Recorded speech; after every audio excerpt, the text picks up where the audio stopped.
What is going on, everybody? How is everybody doing today? Welcome back here today to episode 29 of the Just Ball On podcast. I am joined by Christian once again. What's up, Christian? What's up, Matt? It's good to be back again.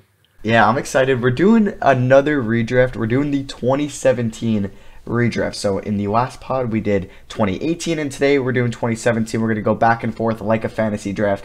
This time, I have the first pick, and if you guys do enjoy these, we can just keep going with drafts or stuff like that while the NBA is on a hiatus. So I guess without further ado, we can get into this. And we kind of talked about this a little bit before, like what we're going to kind of do here. But I think we're going to do this as Philly still has the number one overall pick because they made the trade before draft night. But trades that were made on draft night, like Denver trading out of 13 and Utah trading up to get Donovan Mitchell, Denver is still going to stay at 13. Sacramento is still going to stay at 10 and picks like that. But an exception that was traded on draft night was Chicago, also trading Jimmy Butler to get the 7th pick and obviously other assets as well. So we're going to have Chicago stay at 7 instead of Minnesota drafting that pick. So we're going to act like it's Chicago, Philly at 1, but the rest, like Denver will be at 13 instead of Utah, Sacramento will be at 10 instead of Portland. So yeah, we can get into this now. All right, so with the first pick in the redraft, I do have the honor of taking the first overall pick, and I'm going to go in the redraft, the Philadelphia 76ers taking Jason Tatum.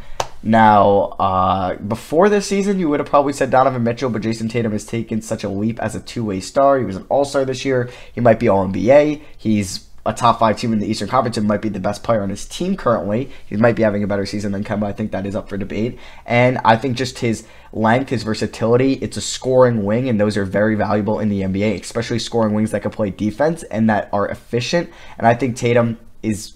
I think he would be the number one pick in anyone's redraft. It depends like where you think his fit would be with Embiid, Ben Simmons, but I think you could plug him at the 3, still have Simmons at the 1, and then you could have Embiid at the 5, and I think Tatum is going to be the number one pick in the redraft. So on to you with the Lakers, Christian.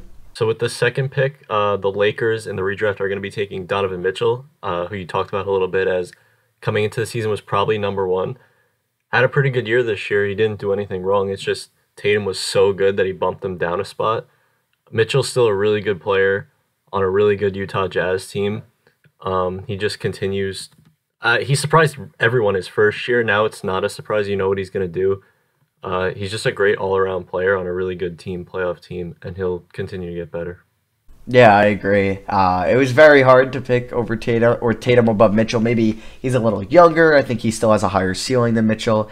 So we have Tatum at 1, and then Mitchell to the Lakers at 2, pairing up with Brendan Ingram. And maybe they don't trade away D'Angelo Russell if they take Mitchell, who knows. But at 3, the Celtics, they originally took Jason Tatum. Obviously, he went number 1. I'm going to have them selecting Bam Adebayo here, a center from Kentucky. Yes, they already have Al Horford on the team, but you can kind of slide down Al Horford to the 4. Won't be as good, but maybe while Al Horford is still on the team for the next couple of years, and then he leaves in free agency, you can kind of develop Bam, and he really showed out this year, and this year was the year Al Horford was even on the Celtics, so I think he'd be a nice versatile big for them. They do have wings like Jaylen Brown. They ended up signing Gordon Hayward in later in this offseason, so who knows, that could still happen. They had Isaiah Thomas off his breakout campaign. Who knows, they could still trade for Kyrie Irving, but I don't think they lose a step here with Bam. I still think they'd be a pretty good team. Obviously, you'd probably rather have Jason Tatum than Bam, but it's not a bad fallaway option at 3 if they were to lose Tatum here in the redraft. So on to 4 with you, and the Suns will probably do better here, I would say. Yeah, a little bit better than Josh Jackson. Suns are going to go with De'Aaron Fox. So they're going to get a point guard, which is something that they've been looking for a little while now. And they haven't really found one, whether it be like Ulyss, guys like that. No one's really worked out, but De'Aaron Fox would definitely work out. He's another really good player, lefty. He's on a bad Sacramento team, which doesn't help because he's a good passer too. But he's a guy that would really help that team around Booker. Like they would start to be looking at as like a playoff team if they had De'Aaron Fox right now. And like their point guard carousel throughout that season for the last 2 years really hasn't been good. It was like Eli Okubo. They tried Devin Booker there. They had Javon Carter. A bunch of guys coming in. And yeah, I agree. Fox, it would have been nice if they took him in real life. So 5 was really tough here. It came down between 2 power forwards for me. one being John Collins, the other one being Jonathan Isaac. And I ended up going with Jonathan Isaac to Sacramento here at 5. This was post-Boogie trade, so they already had Buddy Hield, and obviously they didn't have Marvin Bagley yet. So they're adding Jonathan Isaac, who's a versatile big. He can play 5, he can play the 4, he can play the 3, and he is an elite defender already. He was going to probably make an all-defensive team if he was to stay healthy throughout the whole year. It's unfortunate that he got hurt, but he's a guy that could switch on defense. He can guard faster players, he can guard smaller guys, and I think if he's consistently improving his jump shot, and if he can end up being around like a 35 to 37% three-point shooter throughout his career, he's going to be a very valuable asset in the NBA because he can play elite defense at almost every position. He can guard almost every position. He's good in transition. He's quick for his size and his length, and he can hit an open shot, so his offense definitely needs to improve, and it's definitely, you'd probably rather have De'Aaron Fox here at 5 if you're Sacramento, but since he's already off the board, I think Jonathan Isaac is not a bad number 2 option for them. All right, so now we're at number 6, which is Orlando. Isaac not on the board anymore. I'm gonna take who you were just talking about, John Collins. Collins wasn't like looked at as like a top tier prospect in this draft. He went a little later in the first round, but he's developed really good on the Hawks. The suspension kind of held him back a little bit, but when he came back, he was really good again. He's really athletic. Been in a dunk contest already. He can score. He's just a good player. He's like a double-double average guy. It's gonna be interesting. Like, do you think he's worth like a max contract? If like, I think he's gonna demand it. He wants it. Get it. Yeah. Yeah. But I don't know. I don't think so yet. I just think it's like, he's kind of a liability on defense. Not a liability, but it's definitely not an above average, probably post defender or inside defender. But he was crazy from 3 this year. He improved so much from there. He's a great offensive player. He's a good rebounder. You know what? I think he could be worth like the rookie extension. If Jamal Murray got it, I feel like Collins isn't too far behind on Jamal Murray. So I think he could get it. So speaking of power forwards, we have a kind of a run here. Isaac, technically a power forward. Collins, power forward. I have another one going at 7, and I have Chicago taking who they originally took, Lauri Markkanen. Now, it was kind of hard. There's definitely other guys you can consider here at 7, but I think with the most potential for what Chicago was maybe working with, Markkanen could be their guy. Obviously, on draft night, they made that huge blockbuster trade with with Minnesota, where they sent pretty much Jimmy Butler to Minnesota, and they got back Zach LaVine, Chris Dunn, and the 7th pick, in which they used on Markkanen. And I think Markkanen is still a very good player in the NBA. I think he could be an all-star one day. I just think coaching and kind of the team fit around him isn't the greatest. I think he needs the ball in his hands a little bit more. He needs to kind of just shoot more, try to get to the line, maybe work on his post a little more. His defense isn't great, but I think if the offense was more centered around him and maybe had just like a philosophy and a direction that offense, which it doesn't in Chicago whatsoever, Markkanen could have been where we think John Collins is right now, or Jonathan Isaac, maybe that valuable, but he's not. But I still think with the potential there, I have Markkanen going at 7 to where he originally went, the Chicago Bulls. 8, I have a pretty interesting one for the Knicks. They originally picked Ntilikina, looking for the point guard of the future, which they've been looking for forever now. I'm going to have them taking Lonzo Ball, actually. There's talk now about them drafting Melo this year, possibly. But I think LaMelo Ball in the Knicks would be a much better fit than what he's had so far. He'd be exactly what they're looking for, a great passer. He'd have room to improve. I think he'd be starting easily on the Knicks if he was there, so he'd be getting the minutes. I think it'd be a better situation all around, and I think he'd be the perfect player for the Knicks at 8. Oh, man. Just how, crazy it would be different if we took Lonzo. I feel like Lonzo's first 2 years wasn't much, but this year he really improved in New Orleans and was definitely better and more of a higher tempo offense. I don't know if Hornacek would have ran that, or David Fizdale, or whoever the coach was for any point of Ntilikina's tenure, which hasn't been great, but yeah, definitely an upgrade probably over Frank Ntilikina. It'll be interesting to see where he goes in this redraft. And I think he could go in the first round in a redraft. So I guess we'll wait and see on that. So Dallas at 9, they originally took Dennis Smith Jr. In Dallas, he wasn't that bad. He was obviously a guy that was going to put up offensive numbers, wasn't great on defense, and really wasn't a shooter.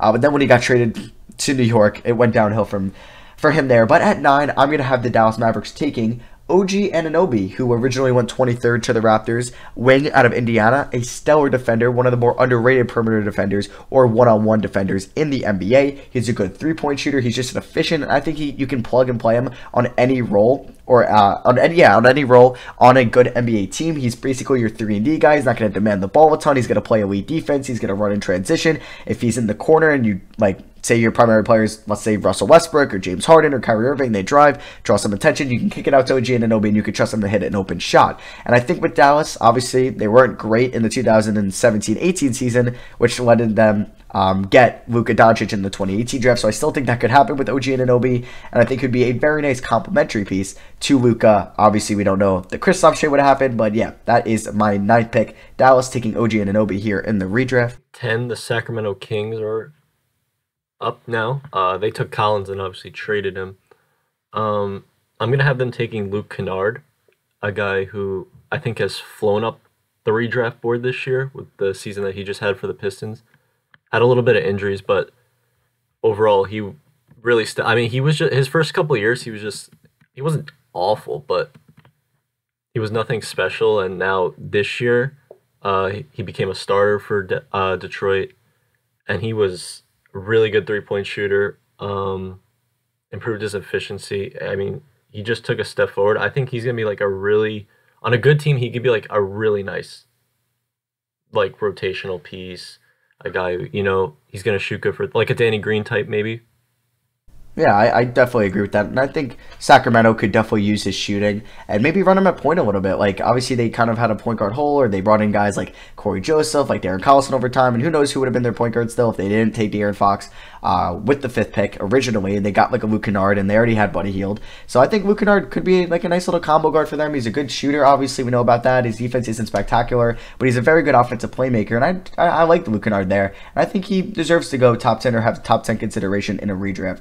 So sticking with pretty much 2 guards, I'm going to have the Hornets, who originally took one in Malik Monk. I'm going to have them taking Derek White, who originally went 29 to San Antonio. He's a 2-guard from Colorado. He's a good player in transition. He's a good ball handler. He's a pretty good defender. He played pretty well in the playoffs in 2019, where the Spurs ended up losing in round 1 against the Nuggets. And there's a bunch of guys you can consider that could go here at pick 11, but I'm going to have them taking Derek White. And do you agree with that, or would you have had the Hornets take someone different? I would have gone a different route. You would have? See it, pick 12, yeah. All right, who you got at 12? 12, I have Detroit taking Kyle Kuzma. Oh, wow, okay. Took a step back this year, I think we can all agree. But he's still he's a good player. His efficiency was terrible this year. But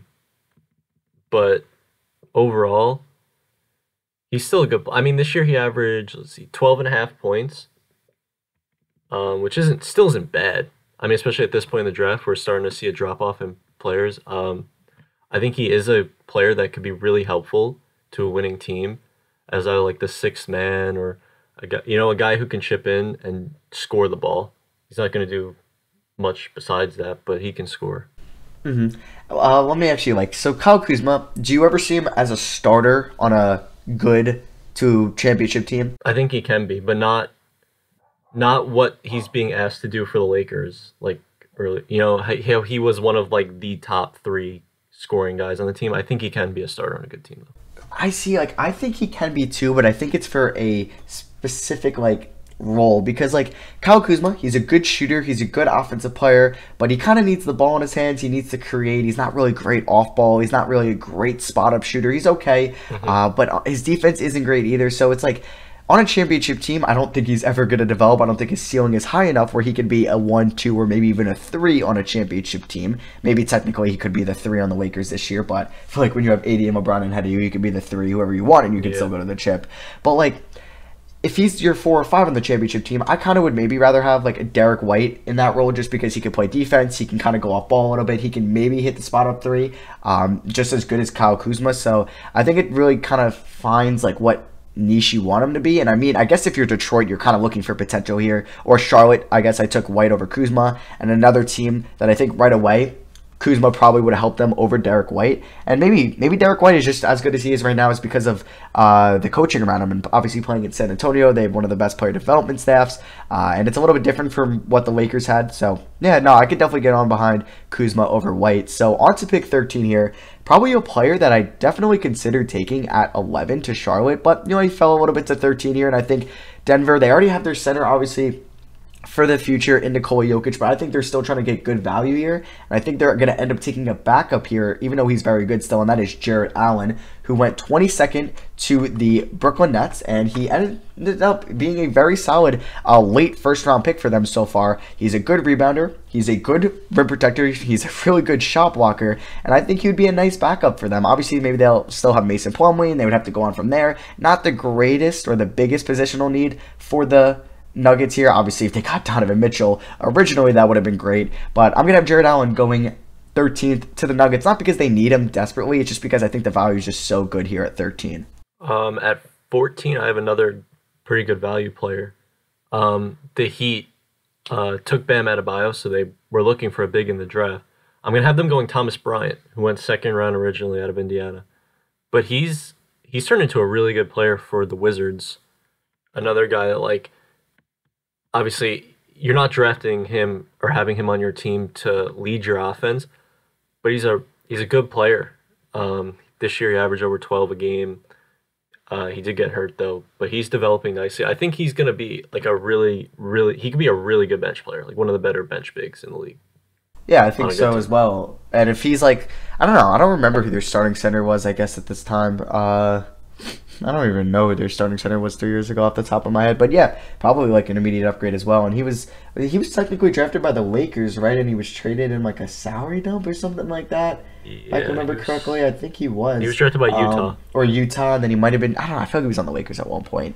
And he was traded with Mo Wagner. That might have been something completely different. I don't know. He was on the Lakers. He was? Okay. Yeah, that's sure, what I thought. So that wraps out the lottery. All right, then we can go here into the non-lottery, which is the hardest part here. So starting off the non-lottery portion of the first round, Portland is here at 15. Obviously, they originally traded up, trading 2 first-round picks to get Zach Collins at 10. But hey, in the redraft, they're going to get him at 15. I'm going to take who they originally got in the top 10, Zach Collins, a forward from Gonzaga. He's a good defender. He's a limited offensive player due to the fact that he's not the greatest shooter in the world, but I think his defense is good enough that he's definitely worth a top 15 pick still in a redraft. You could even have a good conversation or debate for him to go even higher than this in a redraft, maybe around the 12-11 range, but I'm going to have him going 15 to Portland here, and I think he's just going to be what they were or what he's been for them, just a solid big man who's going to play defense. Hopefully he doesn't get hurt like he did this year if we were to redo this, but yeah, I'm going to have him going 15 here to Portland. At 16, I'm going to have Chicago going with the guy who went 1 in the real draft, Markelle Fultz. 2017 was the first year they had Levine, I believe. But I think it would be interesting to have Fultz and Levine in the backcourt together. Maybe move Levine to a shooting guard role and Fultz who could pass a little more. I think that would be interesting to see kind of how it would work out. Fultz was much better in Orlando now. Since he's gone there, he's not a bad player. He's not first overall caliber, obviously, but he's not a bad player at all. Yeah, I think we could have a debate for Fultz to go even higher than that. I was going to take him definitely with my next pick at Milwaukee at 17. But yeah, Fultz, it's kind of crazy where his career might have been if he didn't get drafted by the Sixers, or obviously the shoulder injury messed that up. And then he got all that attention and hype for being the number 1 pick, and obviously he never panned out to be the number 1 pick so far. But he's been playing well this year in Magic, and this is kind of his true rookie year where he's able to play a pretty full season. And he looked good. He looked really good at times, and I think he could definitely be a starting point guard on a good team one day. So coming in at 17, the Bucks originally took DJ Wilson, who has not been very good in his short NBA career so far. So I'm going to have them taking a good defensive wing. Josh Hart, more of a 2 than a 3, but he can guard pretty much both, and he can guard point guards really well. Also, he's a good shooter. He's good in transition. He's good moving off the ball, and I think he's really good moving off the ball on defense as well. And I think Milwaukee, they're obviously getting really good at this time with Middleton and Giannis, etc. And I think they would love a Josh Hart on this team, kind of like DiVincenzo is for the Bucks now. And I think Hart can kind of be like that. Maybe not as good as a ball handler, but I think Hart is kind of an underrated passer. And I'm going to have him going 17 here to the Milwaukee Bucks. All right, so 18 is the Pacers. I struggled with this one a little bit. I'm going to have them take Monte Morris, I think. A second rounder originally. But he's developed into a nice guy. Obviously not a starter, but Indiana 2017, they're getting pretty good. They're starting to get a roster together. I think Monte Morris would be a really nice guy to have off the bench right now for them. Older guy out of the draft. and he's a pretty good backup point guard. Yeah, I think that's pretty much it. They need, like, obviously a backup point guard. Obviously, they got Brogdon a couple years later, but they had Collison at this time, or they ended up making a trade for some. I think they had Collison, yeah. Monte Morris, he's a good passer. He doesn't turn the ball over a lot. He has, like, one of the best assist-to-turnover ratios in the NBA, and he's, like, a perfect backup point guard, and he's showing that right now for the Denver Nuggets. So, on to 19. The Hawks originally got John Collins here, and it's not going to be as nice as Collins here at 19, but I'm going to have them taking somebody that they maybe took a year later, kind of like that. They took Kevin Huerter, a good shooter, in 2018, late in the first round, or mid to late first round. So I'm going to have them taking Dillon Brooks here with the 19th pick. Dillon Brooks just got a recent extension by the Memphis Grizzlies, and somebody that was drafted 45th overall in the second round, showing that this is a pretty nice jump for Dillon Brooks. He's a good shooter. He's great off ball. He's good spot up. He's good with the ball in his hands. And I think his defense definitely needs some work on, or needs to be worked on. But I think on a Memphis team that has definitely overachieved this year, he's a big part of that.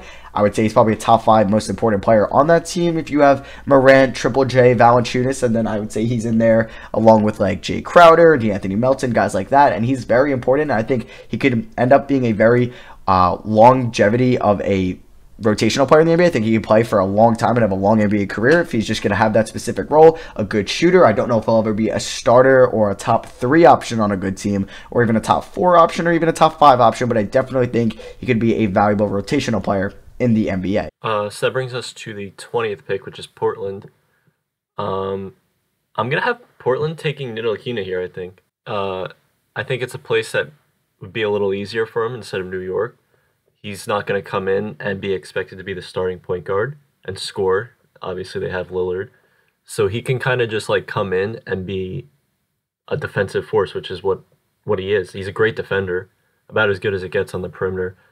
And Portland would just have to hope that the shooting can kind of get to a respectable level at some point. Yeah, and I think with a team like Terry Stotts, like they can actually give a crap about Ntilikina. I feel like when Hornacek was the coach in his rookie year, they were playing Jarrett Jack over him, and then last year with Fizdale, they were playing Moutier over him, and then this year Miller wanted to play Elfrid Payton over him, and it's like, develop the guy, let him get his reps, let him get 10 shots a night, 15 shots a night, and have the ball in his hands. It really sucks how they just decided to develop him, but it's not gone all that good as at all. And someone that was drafted in the top 10 over some of these guys that went after him, like even Dennis Smith Jr., obviously Donovan Mitchell, that could have been like a lot better than taking Ntilikina at that time. But speaking of maybe a controversial pick here at 21, I'm going to have the Thunder, who originally got Terrence Ferguson, take somebody that was horrible this year, one of the worst players in the NBA, and I'm going to have them taking Dennis Smith Jr. Now, my philosophy is here, back in 2017, the Thunder, they still have Russell Westbrook. They just lost Kevin Durant, and I think that Russell Westbrook could be a pretty good mentor for Dennis Smith. I think he can actually help him develop, and he can learn from someone that's a lot better. And obviously Smith was traded in his sophomore year, obviously, to get Kristaps Porzingis from the New York Knicks. And I think he could end up having a better career if he were in OKC, be the backup point guard for them, learn from Russell Westbrook, who kind of has a similar play style, and I think he'd be a lot better of a player today if he was drafted by the Thunder back in 2017. All right, so the Brooklyn Nets picked 22nd in this draft. And the talent is definitely starting to fall off. I'm going to have them go with Malik Monk, and just hope that maybe the shooting can get there, like the shooting that we saw in college at Kentucky can one day come. And he's kind of been a mess in the NBA so far, and then he had the suspension this year. So it's definitely like risky, but you would just have to hope that at some point the shooting can become consistent at the NBA level. Yeah, and since we're later here in the first round, most of these teams that have their original pick and they didn't like a bad team trade into the this specific selection, they pretty much need some backups. They need some good rotational players that could just be cheap, off the bench players, and that are just good for them. So the Raptors here, they obviously had Fred VanVleet as an undrafted player from the year prior, and Kyle Lowry. So I originally thought maybe have them take Frank Jackson, who's actually a pretty solid backup point guard for the Pelicans, and I think with a better player development staff in Toronto, he could be even a better player. But I'm going to have them going with a wing. They originally got OG Anunoby, and he's been great for them, a great value pick at 23, and I'm going to have them taking Semi Ojeleye here at 23. Now, Semi Ojeleye, not a great offensive player. Maybe Toronto would give him more reps and maybe develop him to be a more lethal offensive player, but his defense is very good, and it's somebody who doesn't play a lot in Boston. He plays a little bit, but they're obviously a super deep team, but I think Toronto could really use his skill set, and he can kind of be maybe a little bit of what OG Anunoby is for them. Not totally, but if he could be at least like 70, 60% of that, I think that's a pretty good value pick for Toronto here at 23. 24, it's the Utah Jazz. And obviously, as you said before, some good, as we get later here, this is when the good teams start to pick. They don't really need the top tier talent as much. They need more depth rotational guys to shore up their roster. So I think Jordan Bell would be the perfect player for them. We saw what he was capable with when he was on Golden State and like how well he did in that role. For Utah, he can maybe have a similar role off the bench. And that can make him a little more valuable, as we saw he left the Warriors and he kind of fell off this past year. But he's not a bad player at all. Just like a good defensively in front of his own basket. You're not really asking him to score much. I think he'd fit well on Utah. So on to pick 25 here, Orlando. Originally took Ajay Pasniks, and he was traded around the league a little bit. So I have them taking Frank Jackson here. At this time, Orlando didn't really have a great spot at point guard. Obviously, DJ Augustine and just a lot of guys here and there. And I think Frank Jackson could develop into a solid backup point guard for them. Maybe kind of what Michael Carter-Williams is to this day, or last year. And he's, I think, a lot better than MCW. He's a good player with the ball in his hands. He's actually a pretty good shooter. He's great in transition. I would say he's a serviceable defender. And I think if he got more reps and maybe played in like a city like Orlando, maybe like Steve Clifford wouldn't be so high on Frank Jackson, but I would like him maybe where he can get more of an expanded role. I think he's one of the more underrated players in the NBA, and I have him going at 25 to Orlando here. So 26 is Portland again. And I think I want to give Portland another shooter. I'm going to go Damian Dotson for them, who's another guy, like you said, with Ntilikina for the Knicks. Not a bad player, and he just doesn't get the time. Yeah, I mean, I think he's actually, I think if he got more reps and they actually cared about him, yeah, he's a good shooter. He's a good offensive player, and his defense isn't that bad. He's not a liability whatsoever. He's quick on the perimeter. I wouldn't say he's an elite, ball stop, or you're putting him on like a LeBron James or a Kevin Durant, but I think he can guard a team's third or fourth most lethal offensive player on the perimeter and just be serviceable. So this talent here with the last 4 picks is going to be rough. There's just a random sort of names here, and you have guys like Terrence Ferguson, Josh Jackson, Dwayne Bacon, Edmund Sumner. It's very tough here, and I really don't know who I'm going to go here. With the 27th pick, Brooklyn, or technically LA, originally got Kyle Kuzma here. This was obviously from the Brook Lopez trade. And I'm going to have the 27th pick, who's technically the Lakers here. But it's under Brooklyn, but it's technically the Lakers. I'm going to have them selecting, I think, Josh Jackson, who originally went 4th. Now, Josh Jackson hasn't been a horrible player in the NBA. He's not been good at all, but he's not been one of the worst players in the NBA. He hasn't turned out to be this year's Dennis Smith. He's been playing good in the G League, but obviously off the court, it's a different scenario. There was that whole thing where he gave his kid weed, and his kid was 5 years old, or he got him high at a concert. It was super weird when that happened, and he's definitely a little bit of a head case off the floor, it seems, but it seems like he hasn't been that bad. In Memphis' G League team, he got called up, I think, a little bit at the end of the year before it got suspended, and I think the talent is there. The potential is still there for him to at least be a serviceable backup in the NBA. It just matters if he wants it, and I think at 27, it's a good enough risk to take there. Obviously, if it doesn't pan out, it doesn't pan out. But I'd rather take the potential, the boom of Josh Jackson than maybe going an Edmund Sumner or Terrence Ferguson route here at 27. The Lakers, another Jackson. I'm going to go with Justin Jackson out of UNC. He was an older guy at a draft, I'm pretty sure. Yeah, he was, I believe, a sophomore or junior. I think he stayed a couple years at UNC. But, yeah, really similar to Josh Jackson, but probably with less potential. Just a guy that you hope, decent shooter on a good Lakers team, getting better Lakers team at this point, getting LeBron soon. And I guess all you can really ask for is that he can come in and make shots. Right. So we had a run on Jacksons there. 3 of the last 4 picks had the last name Jackson. So, this is tough. 29. San Antonio originally got Derek White. It's not going to be as good as that, but I think I'm going to have them taking Terrence Ferguson, who has not been all that good in the NBA. The athleticism is there, and that's kind of mainly why he's still probably that valuable. He's a career 34% three-point shooter, 76 from the line, so I think the Spurs could definitely utilize that, and he could maybe have a better career playing under Greg Popovich. He's had some good coaches. Obviously, Billy Donovan isn't the worst coach. He's not the best coach, but he's not bad whatsoever, and I'm going to have him going to San Antonio 29. There's not a lot you can really choose from here. And the undrafted pool isn't great either. We looked at it before. And I'm going to have them going, I think, Ferguson here with the second to last pick in the first round. So, Christian, who is the final pick of the first round? So the final pick is Utah again. And I've already given them some big help. So I'm going to give them Dwayne Bacon here. Who, as you said, not that great. But, he's a guard. He's not going to start. He's going to come off the bench, and I guess you just hope he turns into a good rotational player on your team. Last pick of the first round. If he doesn't work, he doesn't work. Yeah, I mean, maybe he could have better coaching in Utah over Charlotte as well. So, yeah, that wraps up the first round. If you could re-listen, obviously, if you missed any picks. But if you are on YouTube, you can see I kind of had a spreadsheet of every new draft pick on the screen as the podcast went on. So, yeah, that is going to be it for us. Thank you all for listening. Thank you, Christian, for coming on. This was super fun to do. Yep.